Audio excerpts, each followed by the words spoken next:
Ang guhit na para sa akin pagdadaig magsapalaran sa mga katatan ang pinagulat kaya naman check saga.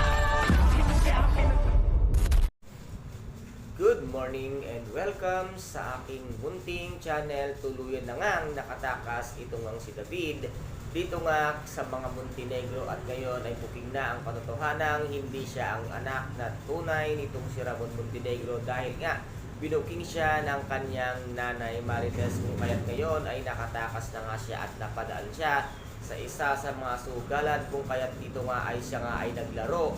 at nagpakasakali na sakaling lumaki yung nakuha niya ng perang 2.5 sa pera nga ng mga Montenegro, kung kaya't dito nga ay sunod-sunod naman ang kanyang kamalasan at hindi talaga siya sinuwerte, dahil sabi nga ng kanyang kalaban na tauhan nito ang Tanggol ay baka wala na po kayong pera. Ngayon ay halos malugmok na itong si David dahil sa sobrang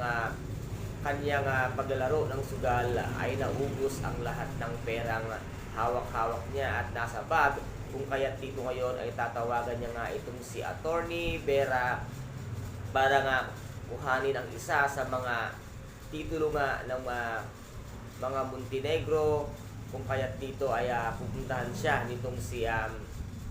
Attorney Vera, dahil nga takot itong si Attorney sa kanya at hawak nga niya ito sa liig, kung kaya't dali-dali itong pupunta at hawak niya nga ang isa sa mga titulo ng mga Montenegro. Ito nga ang siya nga ipiprenda nitong si David dito nga sa pasugalan nila Tanggol, at ito ay makikita naman tong si Divina na siya kang ikagugulat na ang buong akala nga nitong si Tanggol ay meron siyang kapatid, ngunit laking gulat niya nang bigla niyang nakita ang pangalang nakasaad doon sa titulo ay Jesus Nazareno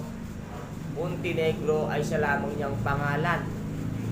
na siya nga nagtatangi nga nagmamay-ari ng titulo, kung kaya tinanong niya kung sino nga ang may hawak ng titulong iyon, at itinuro nga nitong si Divina dun sa kanilang CCTV, at agad-agad niyang nakita nitong ang si Tanggol ang katotohanan. Yun pala ang kanyang kapatid na si David, kung kaya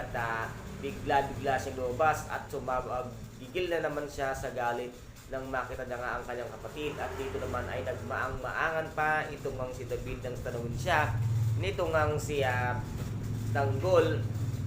na bakit nasa kanya ang titulo ng mga Montenegro at pangalan niya ang nakasal doon, at sasabihin nga dito ng Tanggol na ginamit mo at tinakaw mo ang pagkatao ko, ngunit ito ay itatanggi itong ang si David na kunwari ay hindi niya raw alam ang kanyang sinasabi, ngunit talagang galit na ang ating bidang si Tanggol, kung kaya't dito nga ay susuguri at halos di pa rin niya na itong ang si David para nga magiganti, dahil bumalik sa kanyang alaala ang lahat-lahat ng ginawa niya simula pa lamang bata. Itong ang si Tanggol ay hindi na nagpakita ng kagandahang asal itong ang si David sa kanya, kung kaya't dito ngayon ay tuluyan ng sumabog sa galit ang ating bidang si Tanggol, kung kaya dito nga ay makakatikim na ng talagang tunay na galit itong si David dito nga kay Tanggol. Kaya guys, ito po ang ating makaabangan sa mga susunod na episode dito nga sa FPJ